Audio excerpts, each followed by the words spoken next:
आराम से आराम से।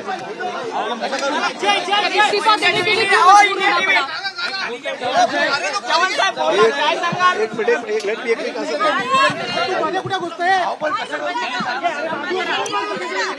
एक आराम से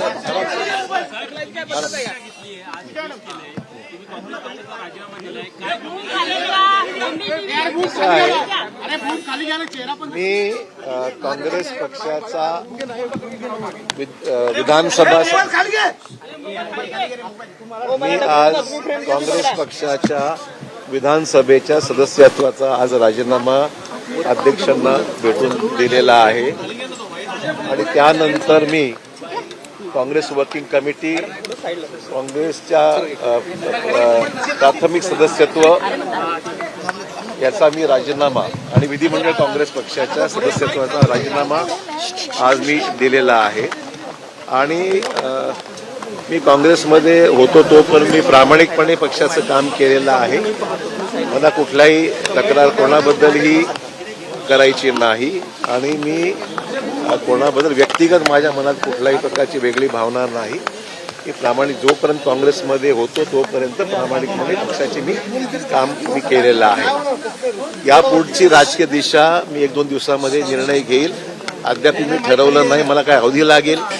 2 दिवसामध्ये मी माझी राजकीय भूमिका पुढची काय असेल याबद्दल निवेदन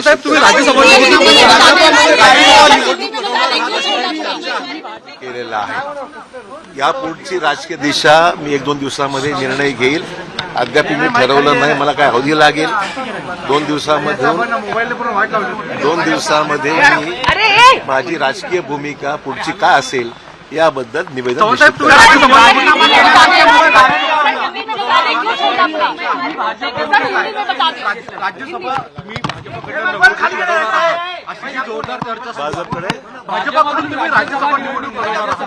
भाजपची कार्यप्रणाली मला अद्याप माहीत नाही।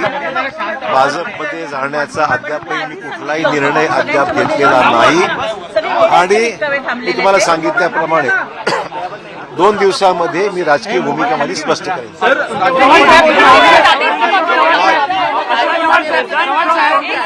काँग्रेस सोडण्याचं कारण काय? काँग्रेस सोडण्याचं नेमकं कारण काय? काँग्रेस सोडण्याचं कारण काय? प्रत्येक गोष्टीला काही कारण असलंच पाहिजे। प्रत्येक गोष्टीला कारण असलंच पाहिजे असं काही नाही। मी अनेक वर्षापासून पहिल्यापासून आज म्हणजे माझ्या जन्मापासून ते आज तगायतपर्यंत मी काँग्रेसचं काम केलेलं आहे। मला वाटतं की आता मला अन्य पर्याय पाहिले पाहिजेत असं मला वाटलं आणि म्हणून मी काँग्रेस पक्षाचा राजीनामा दिलेला आहे। याच्या पलीकडे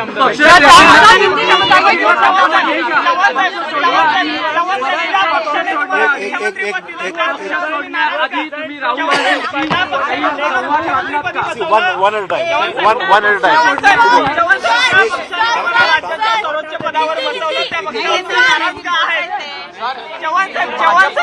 ज्या पक्षाने तुम्हाला राज्याच्या सर्वोच्च मुख्यमंत्री पदावर बसवलेलं संधी दिलेली आहे त्या पक्षावर तुम्ही नाराज का आहेत?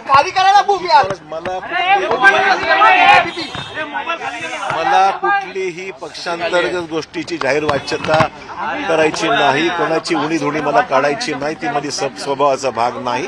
मी सांगितलं मी अनेक वर्ष काम केलेलं आहे आणि मला वाटलं की काही आता वेगळा पर्यायाचा विचार केला पाहिजे एवढीच माझी भूमिका।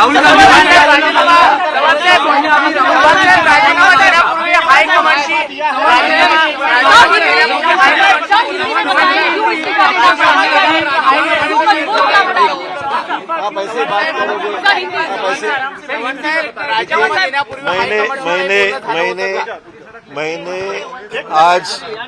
मैंने आज कांग्रेस पार्टी के असेंबली के मेंबरशिप से मेरी लेजिस्लेचर मैं कांग्रेस पार्टी से चुनकर आया हूं एज ए एमएलए। वो सदस्यत्व का एमएलए के मैंने आज इस्तीफा स्पीकर के पास मिलकर सौंप दिया है। उसके बाद में मैंने आज कांग्रेस वर्किंग कमेटी, कांग्रेस की प्राइमरी मेंबरशिप और हमारे जो लेजिस्लेचर पार्टी है उसका भी इस्तीफा मैंने आज पार्टी को सुपुर्द किया है। इसलिए मैंने आज पूरी तरीके से कांग्रेस पार्टी से मेरा जो भी इन्वॉल्वमेंट था वो क्यों मजबूर होना पड़ा सर? कोई मजबूरी की कोई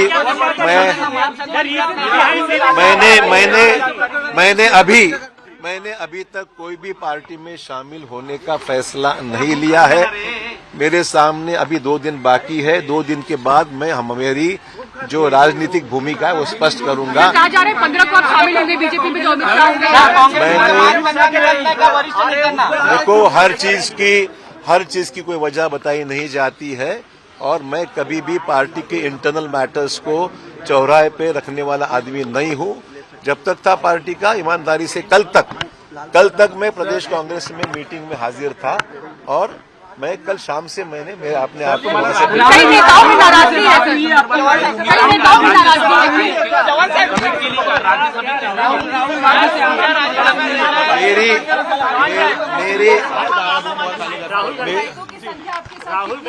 मैंने कोई भी विधायक से बात नहीं की है। Let me be very clear, I have not talk to a single MLA of the Congress party. मेरा ये इंटेंशन नहीं है और मैंने कोई भी कांग्रेस के विधायक से बात नहीं की।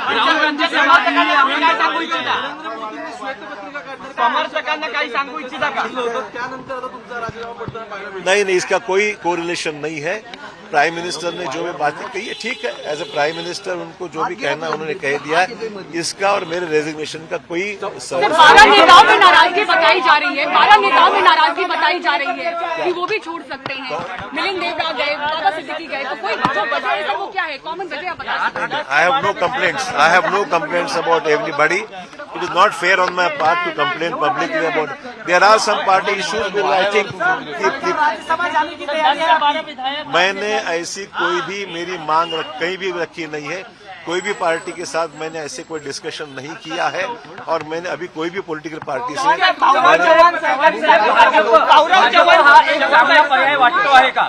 भाजप हा तुम्हाला एक चांगला पर्याय वाटतो? मी अद्यापही कुठल्याही पर्यायाविषयी चर्चाच केली नाही किंवा असं कुठे माझं मत व्यक्त केलं। आजच मला राजीनामा देऊन जेमतेम 3 तास पण झाले नसतील। I will take my own time to take a decision. मैंने अब तक कोई भी फैसला मैंने लिया नहीं।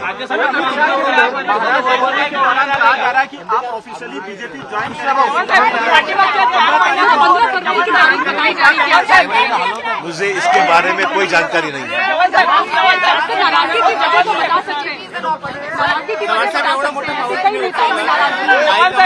सर, कल संजय निरुपम भी बात कर रहे थे, संजय निरुपम भी बात कर रहे थे कि नेताओं में काफी नाराजगी है, लेकिन मैं रहकर अपनी शिकायत दायर करूंगा।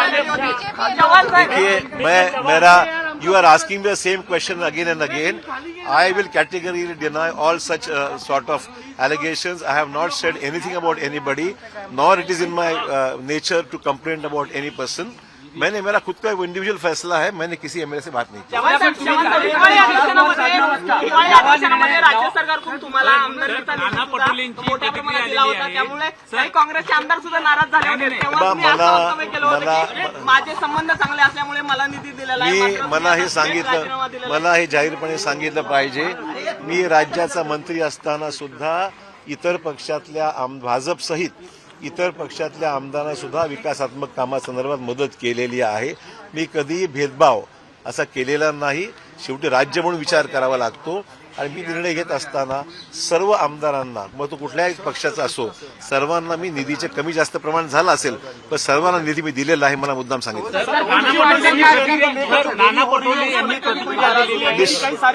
नाराजी, सीट शेयरिंग के बारे में शायद इतनी रफ्तार से काम नहीं हो रहा है, ये मुझे भी महसूस हो रहा है और इसीलिए निश्चित तौर पर मेरे को अभी बोलने का कोई अधिकार नहीं है। जो देख रहे हैं उनका काम है, पर वो अगर जल्दी तेजी से होता था तो फायदा निश्चित एमबीए को हो सकता था। देखिए, don't ask me some reading question. आज मैं ये कहा जाता है कांग्रेस में कि अगर कोई नेता अपनी आवाज उठाए तो उन्हें साइडलाइन कर दिया जाता है। कहाँ पर? कांग्रेस के अंदर अगर कोई नेता सवाल उठाए तो उन्हें साइडलाइन कर दिया जाता है। क्या कहेंगे? त्यांनी अशी भूमिका मांडली की अशोक चव्हाणांना पक्षाने खूप दिलं पण अखेर कुठल्या दबावपोटी त्यांनी निर्णय दिला हे मला माहिती। अशोक चव्हाणांना पक्षाला खूप दिलं हे निश्चितच बरोबर आहे आणि अशोक चव्हाणांनी सुद्धा पक्षाकरता खूप केलं। हे दोन्ही गोष्टी आहेत, दोन्ही गोष्टी बरोबरीने आहेत। त्यामुळे अशोक चव्हाण ते जिथे राहिले ते प्रामाणिकपणे राहिले हे मला मुद्दाम सांगितलं पाहिजे. पक्षाने मला मोठं केलं आणि मी सुद्धा पक्षाकरता काही कधी कमी केलं नाही मला मुद्दाम सांगितलं. काँग्रेसच्या बाबत भूमिका घेतील का? मैं किसी भी नेता से मैंने बात नहीं की है. मैं किसी को नेता से बात करने में मेरे को दिलचस्पी इसलिए नहीं कि हर आदमी का एक इंडिविजुअल फैसला होता है. मैं कोई उनके फैसले से मेरी कोई इसमें ये नहीं है, इन्वॉल्वमेंट नहीं है. पार्टी लीडरशिप से किसी भी आपसे कांटेक्ट करने की कोशिश की? आज मैंने सही बोला तो मैंने किसी से भी आज बात नहीं की, बिकॉज ऑब्वियसली इतने सारे नेतागण हैं जो मेरे नजदीक संबंध है, ऑब्वियसली मेरे को चाहते हैं. उनका फोन आए थे but I did not respond at the moment because आज जो फैसला हो चुका था उसमें कोई रिवर्सल की बात तो थी नहीं. चव्हाण साहेब, तुमच्याबरोबर इतर काही काँग्रेसचे आमदार देखील जातील अशी जी चर्चा आहे ती किती खरं आहे? मी तुम्हाला सांगितलं कोण काय करेल हे मला माहित नाही, पण जिथे माझी भूमिका आहे मी कुठल्याही आमदारांना संपर्क साधलेला नाही. अशोक चव्हाण साहेब, कधीपासून विचार सुरू झाला काँग्रेस सोडण्याचा? नेमकं तुम्ही या विचारापर्यंत आलात, कधीपासून तुमच्या मनात हा विचार सुरू होता की काँग्रेस सोडायची? हर चीज बताई नहीं जाती. कितना भावनात्मक सवाल अभी आपके लिए, कितना भावनात्मक? माझ्या कुणाबद्दलही काहीही तक्रारी नाहीत, पण माझी पुढची राजकीय भूमिका काय असेल हे मी पुढच्या 2 दिवसांमध्ये स्पष्ट करेन. भाजपमध्ये जायचं की नाही याबाबतचा निर्णय मी अजूनही घेतलेला नाही आणि माझ्यासोबत कोण आमदार येणार आहेत याची मला माहिती नाही, कारण मी कोणत्याही आमदारासोबत चर्चा केलेली नाही, असं अशोक चव्हाण यांनी नुकतंच पत्रकारांशी साधलेल्या संवादामध्ये स्पष्ट केलं. एबीपी माझा, उघडा डोळे बघा नीट.